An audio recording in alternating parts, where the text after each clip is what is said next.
it is time to predict the 2022-2023 full Premier League table. Now, I almost never get this right, or even close to right. But if you watch it in 9 months, let me know how I did. And if you're also watching 9 months and I did horribly, look, I had my reasons at the time. My reasoning seemed decent. Obviously, it didn't go that way. Either way, grab your snacks, enjoy the video. Oh, and leave in the comment section down below your predictions. If you don't want to do the full table, maybe like your champion, your top 4 and your relegated teams, for example.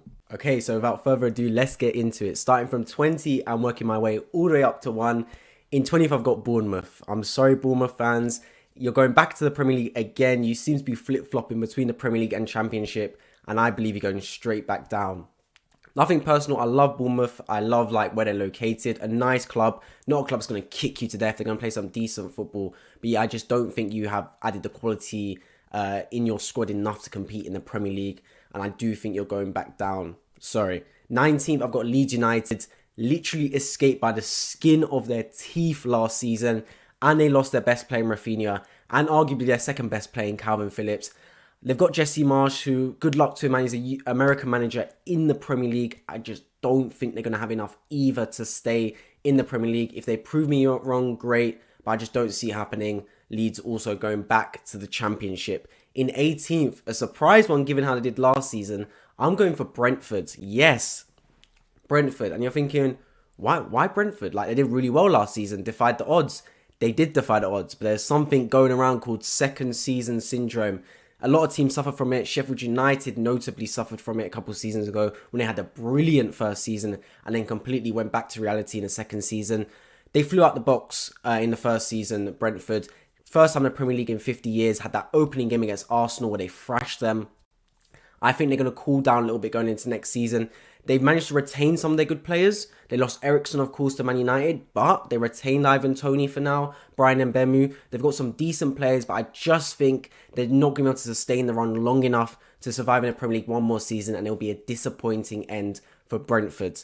In 17th, barely surviving, I've got Fulham. Now, Fulham, like Norwich, like Bournemouth, bit of a yo-yo club, up and down, up and down, up and down. I think they're going to stay this year. And I think it's going to be because of Bernd Leno. Now, there's talks of him going to Fulham for £8 million. As an Arsenal fan, I know what Bernd Leno's about. He's a very good goalkeeper. And for £80 million, he's a steal. He is one of those goalkeepers that can keep you in the division. Trust me, he's much better than £8 million. Arsenal getting fleeced right here. And he could be enough to keep Fulham in the division. You've got Mitrovic, absolute amazing player in the Championship. Last time he came to the Premier League, he stunk it up. Not good whatsoever.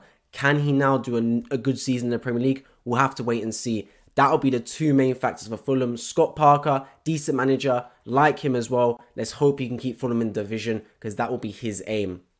In 16th, I've got the new boys, Nottingham Forest. I think they're going to do a Brentford and stay in the division first season. Look, it's been so long since they've been in the Premier League. A lot of you won't know this, or you're good if you've got football knowledge. Nottingham Forest have won the Champions League on multiple occasions. I think they've won it twice, actually. They're in a traditional, historic club in English football. They are a massive football club. And for them to not be in the Premier League for ages, it's kind of a travesty. And the fact they've managed to get back into the Premier League, big up to them. And I think they're going to do enough to stay. I think the crowd are going to get them through this Premier League season because they know they've waited so long, especially the old fans, to get back to the glory days of Nottingham Forest. They're back with the big boys in the top flight. And I think they're going to do enough to stay in the division this year. In 15th, I've got Southampton. Southampton, look, they're kind of just swinging around in the Premier League recently. I wouldn't be surprised if they actually get relegated soon. I'm not going to lie to you because they're just bouncing around. They used to be a feeder club, had a great academy. We're talking the likes of Theo Walcott. We've got, I know Van Dijk didn't come from them, but obviously from Celtic to Southampton, did wicked there. They got Mane obviously coming through. They buy and train these really good players. And I think they're losing their way a little bit with that. Of course, they had Broha last season from Chelsea. Incredible striker up front. He's gone back to Chelsea now because his loan period's ended. Can Che Adams keep it going for them? I don't think so. I'm not a massive fan of him. So Southampton, I think they might struggle this season. And I put them in 15th. In 14th, I put Crystal Palace. Also surprising considering they're on the journey and I expect them to go up. I just think Patrick Vieira did really well last season. He's got a really up-and-coming squad. I just don't know if he can sustain it again for this season. They might have a little fallback before they then kick on again. Massive fan of Vieira, of course, coming from an Arsenal fan.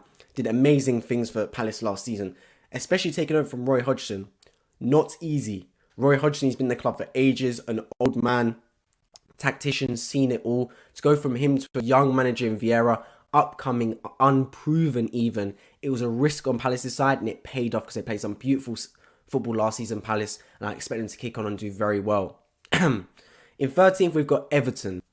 Now, Everton probably had the most disappointing season last season. I can say that with full confidence. They almost got relegated. For Everton Football Club to almost get relegated, wow, that is really bad. That can't happen. Frank Lampard's in, looking to revolutionise the team a little bit. They've lost Richarlison, who was their focal point up front because Dominic Calvert-Lewin, he can't stay fit for whatever reason. They're going to hopefully sign some new players for them. And I think they will do better this season, but I can't see them kicking on and finishing the top half of the table. But we'll see what happens in the season. In 12th, I've got Aston Villa. Steven Gerrard, Frank Lampard's counterpart, I can say rivals at times. I think he's going to pip Everton to finish 12th. He's got a decent squad with Aston Villa. Very decent squad, of course, likes of Coutinho, Ollie Watkins. Some very good players. How they gel and how they form to finish in the top half of the table, we'll see. The Premier League's got much stronger over time. I just think Aston Villa are going to miss out on top half football. I think they're slightly going to underperform. In 11th, I've gone for Brighton. Brighton had a really good season last year. Of course, they may lose Cucurella, who's amazing, to Manchester City. That could happen. But other than that, look, they've got a great team, Brighton. I expect them to fully kick on. They lost Yves Bissouma, which is unfortunate to Tottenham. People are starting to notice that Graham Potter's drilling these players really well. And these players are really well-coached players that top teams can benefit from. Let's hope he can keep the rest of his squad alive and keep them galvanised and get them to have another run at the Premier League this season. In 10th, I've gone for Wolverhampton Wanderers. Wolves, another team that at the Portuguese Revolution were looking really good a couple seasons ago. But then last season just fizzled out. Didn't have the greatest of seasons. They still, of course, managed to stay in the Premier League, so no problem whatsoever. Didn't quite make European football, especially with the Conference League now. We've got 7 teams that can make the European football in the Premier League. Wolves wasn't one of them. It's a very tight competition, though. I expect them to have another average season now and finish mid-table, middle of the pack in 10th. In 9th, I've gone for Newcastle United. This is a tricky one to predict because, of course, Newcastle have had their takeover, so we are expecting them in some kind of coming years to form a super team. I expect it to happen. They're going to do similar to what Man City did, because I know FFP exists, but it's the most relaxed thing I've ever seen. I never see anyone get penalised for FFP. They tried it with Man City. It went nowhere because they've got the best lawyers in the world. They can sort it out. With Newcastle, I'm looking at them. I'm hoping that they don't just throw money at it. That's just not the football way. As a football fan primarily, I'm not a fan of that. I hope they sign good players and kind of build like a squad like that. They've got one of my favourite players in the league in Alan St. Maximum. I expect him to have another great season. They've got, of course, Bruno Guimaraes, great midfielder. I do expect Newcastle to have a good season finishing in the top half, but I think it's just slightly too early for them to push into the European spots. And in 8th, just missing out on the European spots, I've got Leicester City. Yes, this is a tough one for me. I was struggling whether to put Leicester on top of Newcastle or Newcastle on top of Leicester. Leicester last season missed Jamie Vardy for a lot of the season. I think they underperformed because of that. He's back now, but how long can he stay? He's an old man now, Vardy. He can't stay fit forever. He can't be banging in goals forever, even though it seems like he's been around forever. But yeah, of course, they've got Maddison, amazing player. They've managed to retain some of their assets. They've said no to Chelsea's bid for Fofana. That's good from them. Fofana's an outstanding centre-back. Of course, there's a talk with Kasper Schmeichel. Is he going to stay? Yuri Tielemans, is he going to go to Arsenal? But provided they keep their assets, and as I'm recording this video, they have, I think Leicester have got a good chance of pushing for European football, but I think they're just going to miss out in 8th. In 7th place and Europa Conference League spot, I've gone for West Ham United. Yes, the Hammers had a great run at Europa League last season, just missed out in the semi-final. I think they're going to have another strong season and finish in 7th. They're going to have Conference League football. How can they survive with Conference League? We'll have to wait and see. But I think they've got a good chance at West Ham United. In 6th place, I've got Manchester United. Underperformed horrendously last season, yet still finished 6th. I just think they're miles behind the other teams ahead of them. Of course, it's United. They've got amazing players in their squad, so there's always a chance they can turn it around. But right now, with Eric Ten Hag as a new boss, he's got a bed in his ideas, etc. You've got an unhappy Ronaldo. You've got a Maguire captain who's dissatisfied between him and the fan base. You've got Bruno who doesn't seem like he wants to be there, just throwing a strop all the time. It's a club with more problems than answers at this time. So I'll be looking to see what happens with United, because I think it could go one of two ways. They could kick on and do amazing because they have got a good squad, or they could just have another stinker season. I'm putting them in 6th. In 5th place and just missing out on Champions League, I've put Chelsea. Yes, I put Arsenal in the top 4, boys. Chelsea in 5th. Why? Multiple reasons. They lost their centre-back, Rudiger, who I thought was one of the best players at their club. Absolutely amazing centre-back. He's gone Real Madrid. How have they replaced him? Koulibaly. Really good centre-back, but he's got to adapt to the Premier League. He's a bit older. We'll see how that goes. They've got Sterling in. Not a massive fan of him, to be honest. They lost Lukaku for basically no money. Probably one of the worst transfer pieces of business of all time, alongside Nicolas Pepe for Arsenal. Yeah, just absolute stinker from him. They sent him back out on loan basically for nothing. They're gonna have to play Kai Havertz through the middle. See how that works out. Chelsea, I just think with the takeover, they're not got Abramovich anymore. Of course, they got Tuchel. They lost 4-0 to Arsenal in pre-season. I know it's pre-season, but still, that can rock your squad of confidence. I think Chelsea might just miss out on Champions League places this season. In 4th place, I've gone for Arsenal, my club. Are we finally going to reach Champions League football? I hope so. I hope so. We're starting to build a squad, and I'm starting to see a path for this team. We've brought in the likes of the Jesus. We've brought in Fabio Vieira.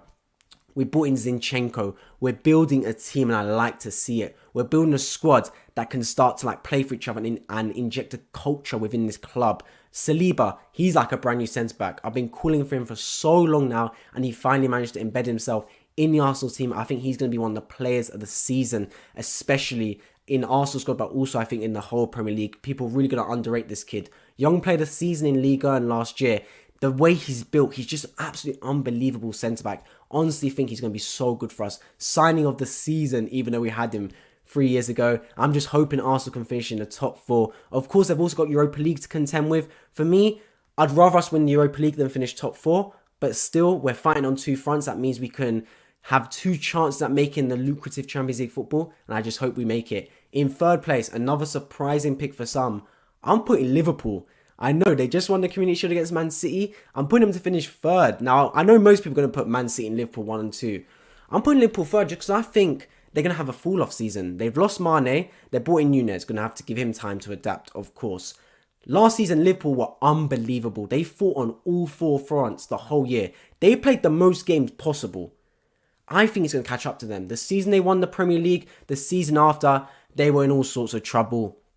They were struggling left, right, centre with injuries, XYZ going on. I think a similar thing could happen here. I'm banking my prediction on injuries, which obviously I don't want to do. I don't want to see anyone get injured. And it's kind of a risk because I know man for man, if Liverpool have their full squad, they're title challengers, no doubt about it.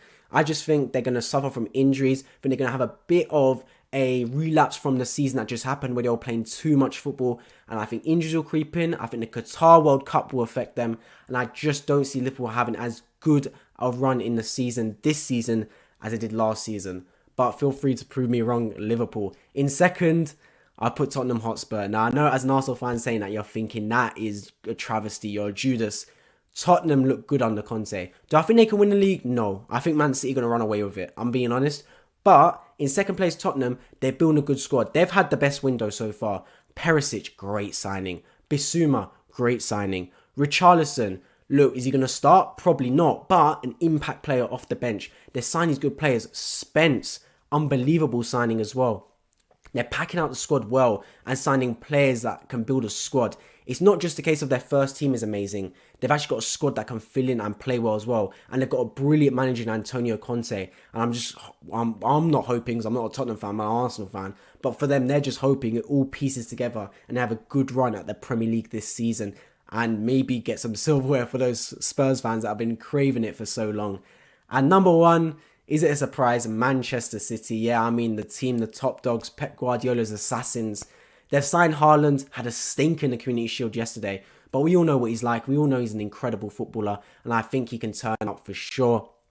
They've got Foden, they've got Grealish, they've got Mahrez. They've got an incredible squad. Lost some players like Jesus and Zinchenko. But of course signed players like Julian Alvarez, Calvin Phillips, could even get Cucurella as well. They're replacing players that they lost with players with potentially even more potential. So yeah, I just think it's inevitable that Man City will make another run in this Premier League. Whether they win it or not, who knows? I think they will. I think they're odds on probably to win it. I think if you're not putting Man City to win the league, what are you doing? To be honest, it's literally their bread and butter. That's what they're good at. But yeah, I put Man City to win the league again. If you guys enjoyed the prediction, make sure you let me know in the comment section down below. Let me know who you think is going to win the league, finish top 4, get relegated. If you're new around here, if you love football content, I'm Why Football and I'm on my road to 1,000 subscribers. So join the journey and hit the subscribe button down below. I've been Why Football and I hope to see you lot in the next video.